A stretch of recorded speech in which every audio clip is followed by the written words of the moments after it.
nice. Just to stretch out. Ugh. Get the main up, get the headsail out, motor off, on course. Maybe we can just quickly sail away and become the owners instead. I think this might just be the best day of Adam's life. I'm the fastest man alive! Dick has let him have a go and he is now racing himself. See, I told you, he has literally thought of everything. Welcome to our self-inflicted adventure. What seems like a lifetime ago, we left Australia intending to sail our way around the world. It's been a roller coaster since then, and while the plan has changed many times, we've been laughing our way through and learnt a new lesson for every step of the way. And between us, the real adventure has only just begun.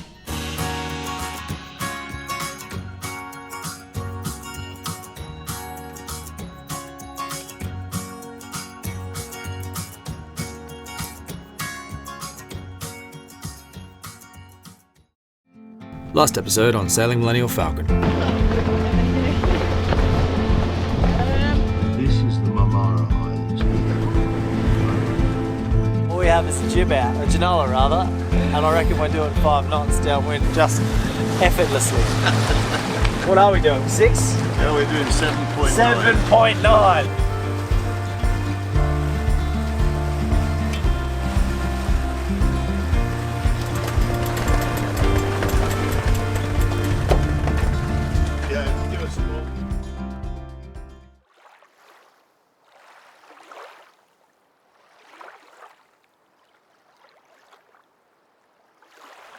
The wind is dropping off, so we are going to motor for a little while and see whether we can pick up some more wind further down the track. Sure, yeah. Just don't want to wear out that pinky, that finger. Go. Yeah, you won't be able to sail White Dragon if you Yeah, into my finger.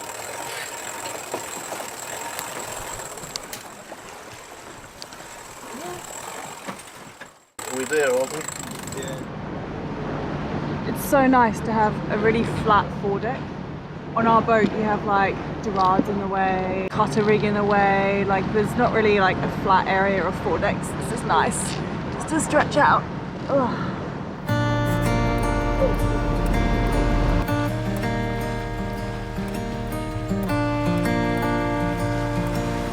I think we found some wind. Yoo-hoo. Adam has literally been jumping up and down to do anything on this boat, and the guys here at Kraken who need to test things out, they're like, well I kind of need to do some stuff, so Adam's just been like, can I do it? Can I do it? I think he's going to try and hoist the main now. Kiara and I always say well, we don't always get it right, but like I shouldn't say this actually, I judge boats when they leave anchorages by how long it takes them to get set up, motor off, and on course. And you know, roller furling mains, I'm sorry, you get a big handicap, you get minus points because that's cheating. It's got to be slab reef. Anyway, we take great pride and we're very chuffed when we get out of the bay, get the main up, get the headsail out, motor off, on course. And a big part of that is how quickly can you get the main up and how easy does it go up.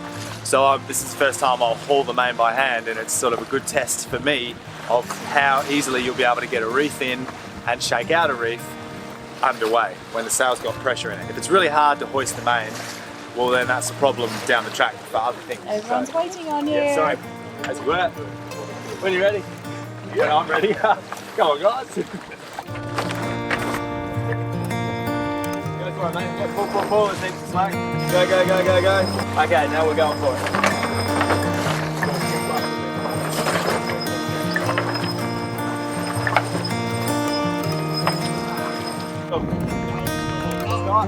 I mean, for a 50-foot boat, we're almost all the way up by hand. That was bloody good. That was smooth and easy. I was not expecting it to be easy like that.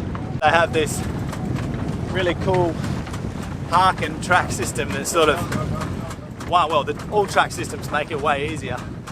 But they've got this thing where it splits the carts. It has like 2 channels. So it reduces the stack size. It's really clever, like genius. So the reason for this sail before the owner actually gets this boat is to just do a test run, see what's kind of still needs to be done, what's work in progress still, commissioning sail. And they've just discovered that the sail is, the end of the sail has been put on backwards, like the outhaul end is twisted still. So that'll need to be adjusted before the owner gets the boat as well. Maybe we can just quickly sail away and become the owners instead. This boat's so cool. I want it. So now that the main is looking beautiful again, decided to put it away. This is sailing for you. Now I'm going to go back to butterfly. So many different sails setups you can have with the sails. I mean, it's quite good, it's very versatile. I think this might just be the best day of Adam's life. He is loving this, loving it. He's running around like, oh, I'll help. Alright, I just learnt the mast cars are different sizes. That's how they fit into each of the tracks. I was very curious about that.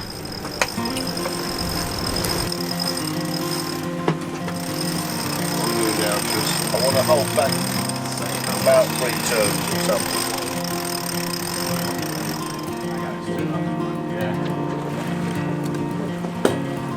What's happened, Dick? The wind's gone. The wind has gone again. Because we have the sail set. Of course. As always.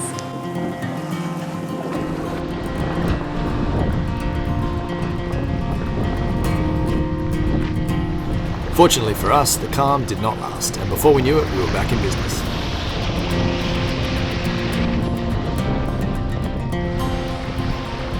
So we're doing 8 to 8.7, 8.8, and we've got apparent wind of 12 knots. That's fucking ridiculous. She's going so well. And what's the theoretical hull speed? 9. 9. And in perfect control, you know, we're going on the point of sail that every yachtsman hates, which is dead downwind. Agreed. And because we've got the butterfly rig on the Solent rig, we're trying to go dead down. It's an absolute difference and an absolute pleasure.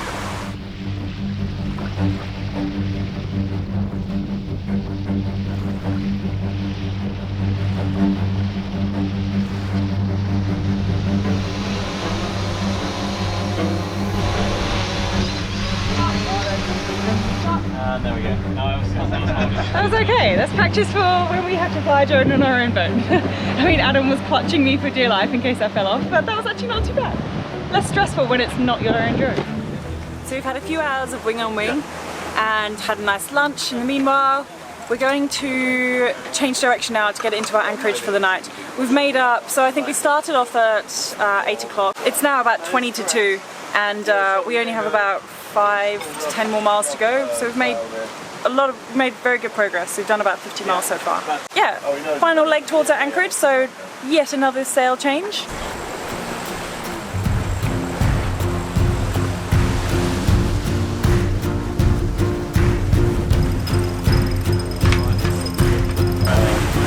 Alright, we'll get it up and then I'll...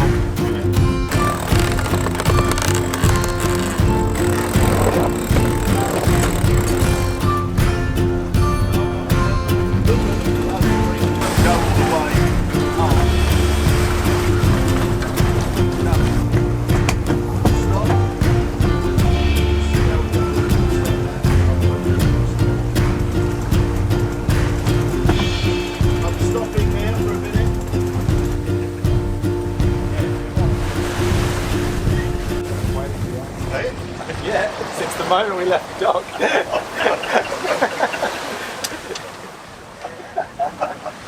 Stars. We're like, I wonder if I'll get a job. No, there you go. It's like, I'm having way too much fun.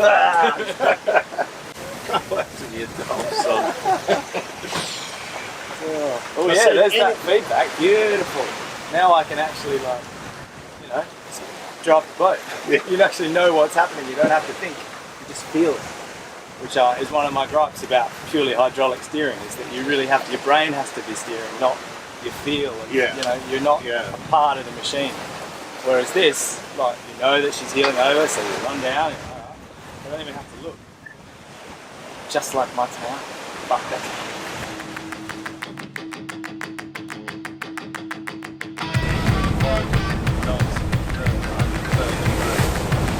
You're going to be there before we start. Actually, what is that? 5:55 now, ETA.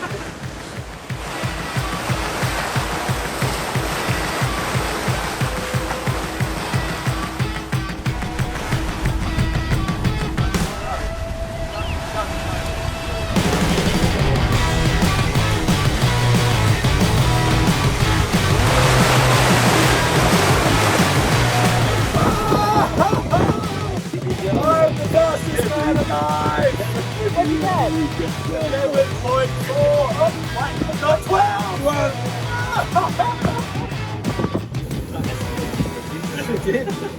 I know, it was like 10.9, 11, oh, 12. Okay, I got 11.4. So for context, everybody, we're in 22 to 25 knots, running 135 downwind. We've got 3/4 of a Genoa and 1 reef in the main, and what?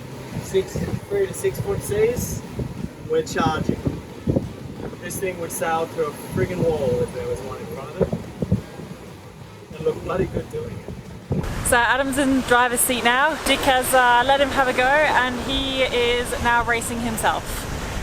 Needless to say, we are going very fast. It's pretty cool though. Feels fine, 11.7, 11.9. Oh. I'm just going to keep the camera on you to just film your reaction to anything. You're like, oh my god!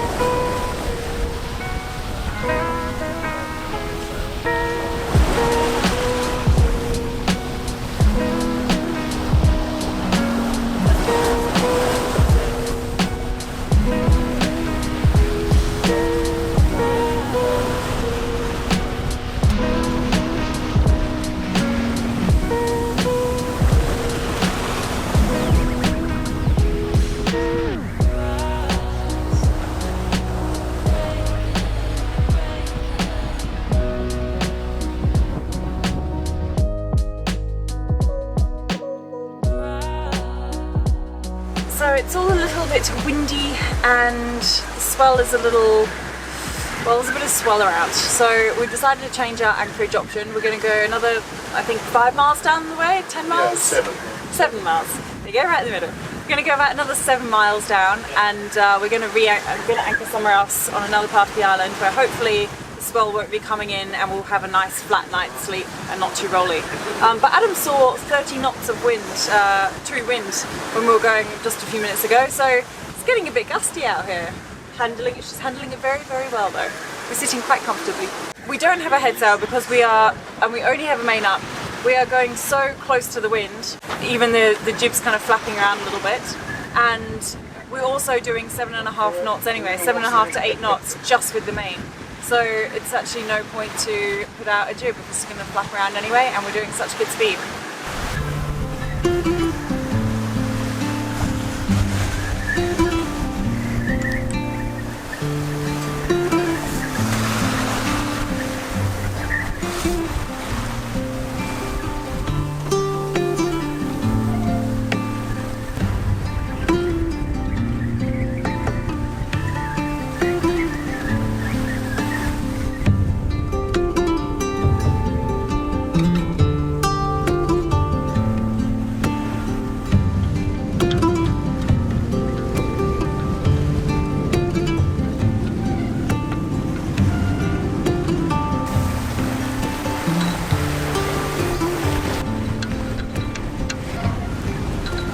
So we've just arrived at our evening spot. It's still blowing a gale. It's a paltry 28 knots.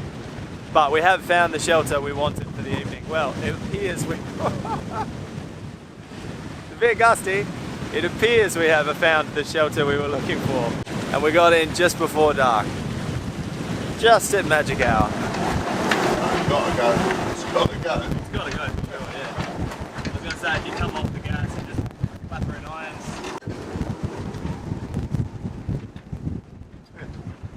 What was that? Well, it only showed 26, but Really? okay, we're gonna have to dump it, guys. Okay, Go, ready? go. Comes another break. There are some wild compression gusts around here. It's insane. So while the boys finish things up, wrap everything up upstairs, and find an anchor for the night, I am stirring a bunch of onions for a curry that Dick is going to make. Even better, I've just been told to switch them off. Now I officially have no job. Just watching everyone work.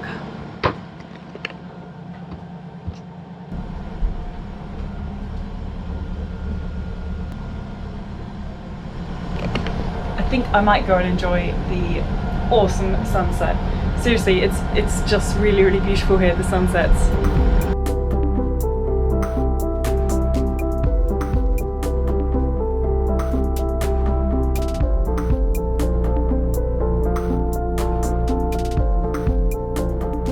So it's our second morning on the Kraken 50. We all had a really good night's sleep. The gentle hum of the generator while the air conditioner gently laps us with a cool breeze on a double centerline berth with lee boards, which I'll talk about later, makes for a very comfortable evening.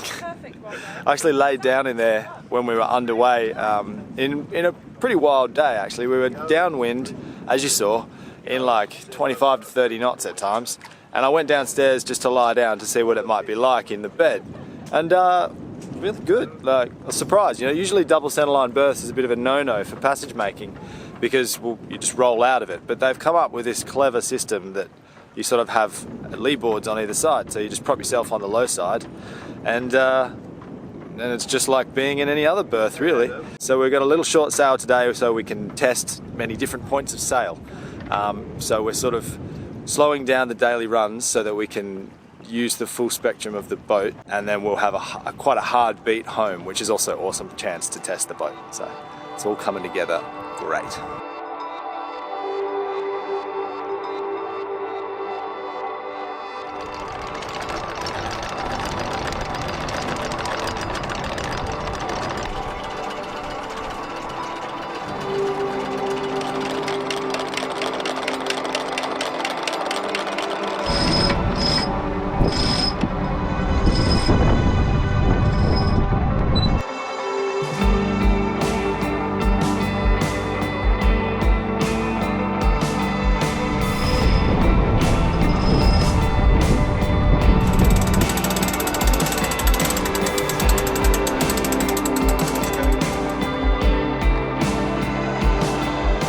Situation.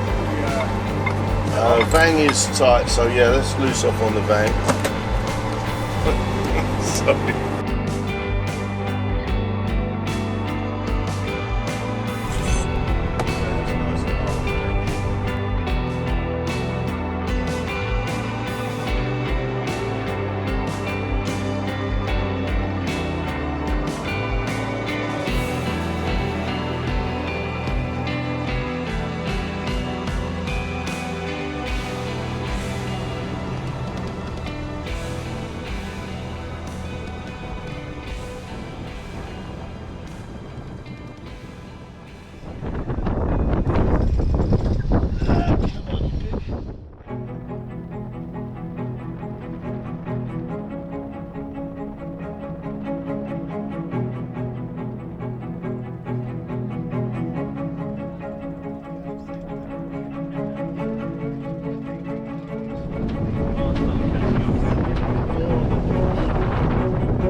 Two successful landings. The sails are so ridiculously flat. So this one's called a blade sail, which I've never heard of before, but I can totally understand why it's called that, because it's like, it's so straight. There's almost no bend in it, but it's like the perfect shape. These sails are like so crisp and clean, much like our precision sails as well. I just want to film everything of this boat. It's just crazy.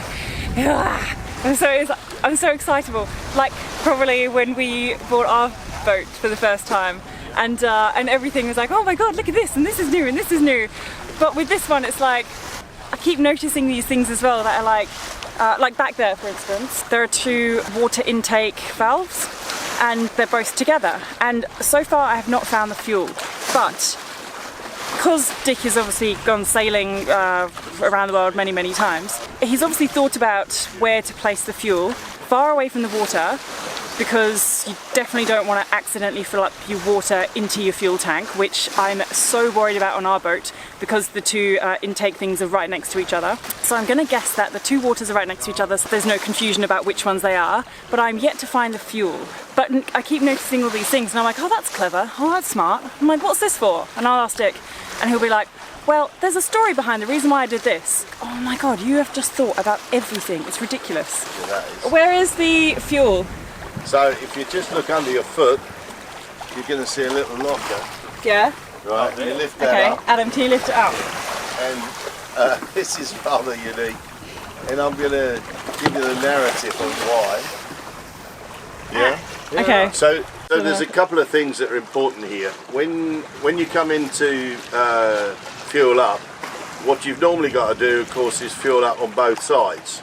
So you fuel up on the convenience side first, then you drag this nasty black hose right the way across your deck, spilling diesel while you're doing it. So in this particular case, you don't, because you've got 2 tanks. They're there, and so you fill both your tanks. But you'll also see that the deck fillers are raised from the area around. That means, because as we know, as soon as you go to fuel up, it always rains. And none of the water goes into the diesel tank. And finally, it's recessed as a little bay. As often happens, you get a little bit of a kickback, and we don't want diesel getting into the sea. There's a little, it's not there right at the second, but there's a little stopper or a drain, and you can then wash it round with washing up liquid or whatever and clean it nicely, and yeah, do the proper eco job too. See, I told you, he has literally thought of everything. That is exactly what I would have thought. See, I knew it would be somewhere smart, somewhere where there's like so many reasonings behind it.